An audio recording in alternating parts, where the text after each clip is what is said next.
Good afternoon, YouTube. Welcome to Ferret Face Fail Productions. So today we're at the shop with my Suzuki DR350. So we haven't seen the DR350 in a while, and I have honestly kind of neglected the old girl quite a bit.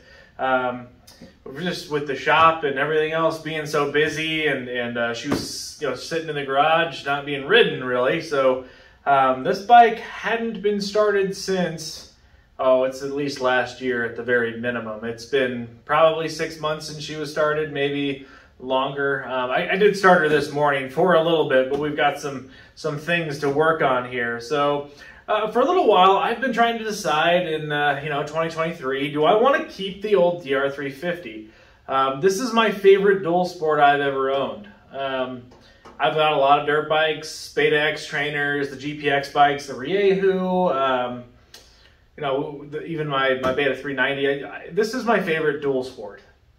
And what I mean by dual sport is a little bit of on-road time. Maybe you're going through some of your mountain roads. Maybe you're just cruising through the mountains, fire roads, dirt roads, and then you want to jump off onto a trail. This is a very capable trail bike as well as comfortable on the road. It's got this nice wide comfortable seat. The entire chassis is a lot more plush than my other bikes. It's just a very comfortable bike to ride while still being pretty capable, and being a 6-speed transmission, it actually does pretty well on the road as well. So it's near and dear to my heart and I love it, but I just haven't been riding it because I've been doing a lot of single track. Anytime we go out, it's just been a lot of hard, gnarly single track, and this bike isn't geared for that. And it's heavy. Let's be real. This bike weighs, I think, just under 300 pounds. When I weighed it last, it was like 298. So, yeah, I've been a little bit at a loss what I want to do with it. But if I'm being honest, this bike really isn't worth a whole lot. Selling it it would benefit somebody else more than it would me, honestly. And I'd have a hard time letting it go. And this bike is far from a perfect example of a DR. There are some things I'll show you here in a second that need to be addressed at some point. Some other things that I don't need to be messed with a whole lot. But the main reason why it actually hasn't been started for a little while is actually the decompression lever broke for the kickstart. So those of you who have never kickstarted a bike, some of them have auto decomps and some of them have manual decomp levers. Well, the DR350 has a decomp lever and a cable that goes down to the top of the, I believe it would be an intake valve, exhaust valve, I can't remember. It opens to one side of the valves, and then resets itself as you go top dead center, and then you kick the bike. That's kind of the process of starting a DR. You're kickstarting, and the old cable broke, and that's kind of a problem. You can still start the bike. In fact, I can manually finagle the decomp on top of the head easy enough. So I had ordered a new cable for it and just never put it on. Really kind of annoying. I also ordered a new brake line. I think, is that the Speedo or the brake? That's the Speedo cable. The brake line's run pretty good and kind of messed up. Probably the original brake line. So yeah, I was going to replace, I got a new brake line sitting over there and a new cable, so we're going to be doing that. I'll probably do a video just for fun. We'll go through and check everything else. I have, of course, always kept up on oil. I feel like the last time I had rode it, I had done an oil change. Yeah, and then the other issue that I'm having is that the petcock is not flowing fuel into my little fuel filter. The fuel filter could be clogged. There could be some sort of vacuum or something going on there. It's where it's not flowing. I feel like I had this problem once before with this bike, but hard to remember. We'll walk around the bike here in a minute, but the DR350 is such a great bike. I think I'm going to keep it. I think I'm going to do some videos. And if I'm honest, some of my most popular videos on YouTube have been about the DR350. It's kind of funny to me. All these newer bikes, all the bikes that we buy, everything else, and everybody wants to see the old 1990 DR350, which I can understand why. It's a great bike, although I think there's better value bikes to buy these days. All right, so we're going to take a look at some of the things about the bike that just need to be fixed. So I'm going to start with both suspension. Forks and rear shock need to be fully rebuilt. I did a quick rebuild on the forks when I first got the bike. So it basically, all it got was new seals and new fluid in there, which is fine. I mean, if they feel okay, they're very soft. The springs definitely need to be replaced. So I'll probably do a full rebuild on them again with new springs, and then I'm going to do probably some cartridge emulators in there as well. Love me some, we'll try them out, see how we like them. The rear shock, once again, it's soft. It just needs to be rebuilt, recharged, new spring, things that you got to do to an old bike. On my list of things to do for like the last year.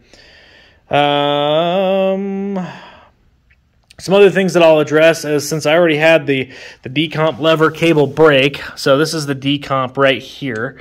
You can see that moves pretty easily. You can actuate it with your hand and really truthfully move it and still get it started easy enough. So I guess that would be the exhaust side of the valves. And that's not too bad. I'm not worried about that one really. That cable should be easy to do. We'll probably look at if I can get a new ignition coil and spark plug. We'll try to clean up all the ground connections. Fired up this morning just fine and ran for about a minute before the carb ran out of fuel, so not really worried about any of that. As long as it was sitting, it took, I think, 3 kicks for it to come back, so for all those out there that said these bikes were impossible to kick. I'm probably going to look at doing other cables, like the clutch cable here. I don't know how old it is, but it's probably time. I've got some foot pegs that I never put on it sitting in the garage. That's a list of things. I have a real skid plate that was supposed to go on it, also sitting in the garage, so that'll go on it too. A lot of things that I just kind of gave up on because of the business. Not just things happen. I did bleed and replace the brake pads when I got it, so those are probably still good. We talked about the front brake line. You can see where my concern is here. That brake line is about to leave the chat. I don't know. This just got flappy and looser. The rubber, I think, is just corroding and falling apart. I got a steel braided brake line over there, so it doesn't really matter, but we'll bleed that. Yeah, these hand guards are kind of Dunsky. I'll probably throw a set of Reflex on here. I used to really like these Sicera rebounds, and I do. These have been abused. You can see they're kind of all bent, all out of shape. But they're supposed to do this. Although I think the Reflex Racing ones that are on the Teleria right there, these are so much better design than these Siceras. Okay, so not as much light on this side, but I have the petcock open right now. I've had it open, and you can see there's some junk in the fuel filter here. If we can get a little bit better light in here, maybe. Hey, look, I always forget there's a light on these. But yeah, you can see there's some junk in there. There's probably some rust from the tank. Any tank that's 30 years old is just going to have some rust and junk in there. So probably behoove me to empty the tank and probably clear it out. De-rustify it, so on and so forth. New fuel line, I can throw some of that on there. And I'm not sure if it's the fuel filter, because sometimes when these clog up real bad, the filters, it doesn't allow any air or anything to really flow, which really kind of sucks. It like creates a vacuum lock. Because I see fuel right here and in the little tube, but it's not flowing in. So I'm wondering if it's actually the petcock or this filter, but we'll just replace this whole thing. I hate these housings. It just, previous owner put it on there. It was brand new at the time, so I just left it. Single throttle cable. Probably replace the throttle cable. Might adjust it. I don't know. That might be okay for now. The carb, I don't know. It fired up again. Seemed to run just fine while it was running, so not a big deal in my opinion. We'll see if she cleans out or if she needs to be taken off and worked on. Now you can see there's some gumming up action up in here. Not too bad on this side. These seals, these valve adjustment covers, I'm going to call them, if I can get a good look here. So these covers have a little O-ring gasket on them that go bad. I replaced them when I first got it, and they're leaking again. It's a common symptom of the DRs that do that. It really doesn't bother me. I just check the oil. If it seeps out enough for me to add some, nah, whatever. No biggie. I can see here too, and this is like this when I bought it, that one of the fins on the head here is cracked.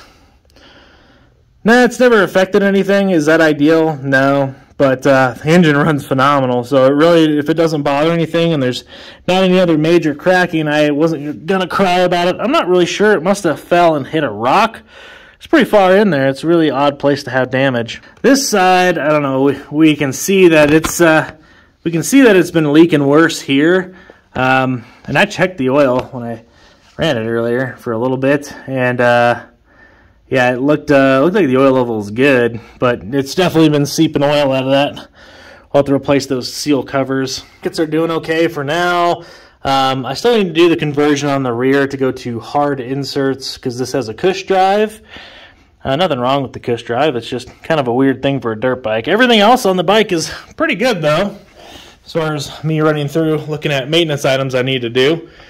So while I take those covers off for the valves, we'll probably just go ahead and set the valve timing. This is one of the easiest bikes to set the valves. It's a screw type valves versus shim and bucket. Very, very easy. You just need a little gauges. Of course, another one of my absolute favorite things is this analog dash, which all of this still works. Pretty phenomenal. I love these old dashes. So sweet, man. Yeah, so yeah, we're going to be looking at doing that. You can see on this tank of gas, it only had 7 miles on it, and the gas is probably 6 months old. I've run gas that's older, so we'll see what I have to do with the tank there. I bought stickers for the registration. I wonder if I left them on my desk, because I definitely did re-register this bike. Actually, I think I have it in my wallet. I'll check after this. Very strange. Here, it's pretty normal. I mean, we got a little bit of rust on the old exhaust. Yeah, par for the course with a bike that's, what, 30-something years old, 33 years old. So, no worries there. Otherwise, I can't tell you, it's not the prettiest bike. She's old, but God, this thing runs so good when it runs. When it runs, that makes it sound bad, Yeah, this bike is easy to kick. It runs good when you get these bikes jetted properly and they run. I love that it has the original CV carb. Those of you that follow my channel know that I prefer CV carbs over pumpers. Oh God, you don't make the most amount of power without a pumper carb, and oh God, blah, throttle response, blah blah blah. I don't ride a dual sport for throttle response. You know what I'm saying? Like, I got a 390 for that. The consistency and how well this bike does, I can't explain this in a way. The CV carb just adjusts to the altitude changes a lot better. The jetting seems to stay more in tune. So when I go up large passes with this bike, Mosquito, Bros, whatever, it really stays running very well, where pumper carbs and slide carbs don't. So, hey, you know what? Take a win where you can get it. But anyways, guys, I hope you enjoyed the kind of overview of my DR in 2023. Kind of wanted to do an update on it. We'll do some videos on replacing the cables, and that'll be pretty easy. Figure out the whole petcock thing and get her running again.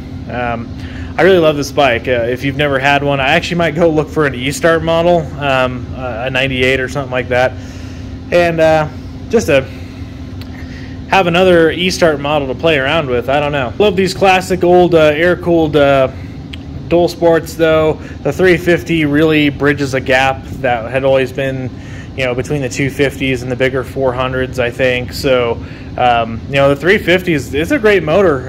Its power is very, very torquey down low, and it still has a really strong mid-range. Not much top end with the valves the way they are, but you know what? You really don't need it. When you get on this bike and you stay in its mid-range power, God, it gets going. It's got plenty of juice. Parts availability for the DRs, I think, I haven't checked in a little while, but through Suzuki, you can still get most of the parts. I've heard that the heads are extremely expensive to buy from Suzuki, but they still do have them in stock. So, you know, any top end or OEM parts for cams and heads will probably set you back. But you know what? Hey, you know what? Even if it costs a lot of money to get that, I think it would be worth rebuilding one because it'll last for another 20 or 30 years. To me, that would be a worthwhile investment, so we might look at that. As far as suspension goes, I'll probably have Fuel Power Sports do this. I don't have time for that, and I'd rather give them the business because they've been really good to me. But yeah, let me know what you guys think in the comments below. This is my old DR350. Fared Face out.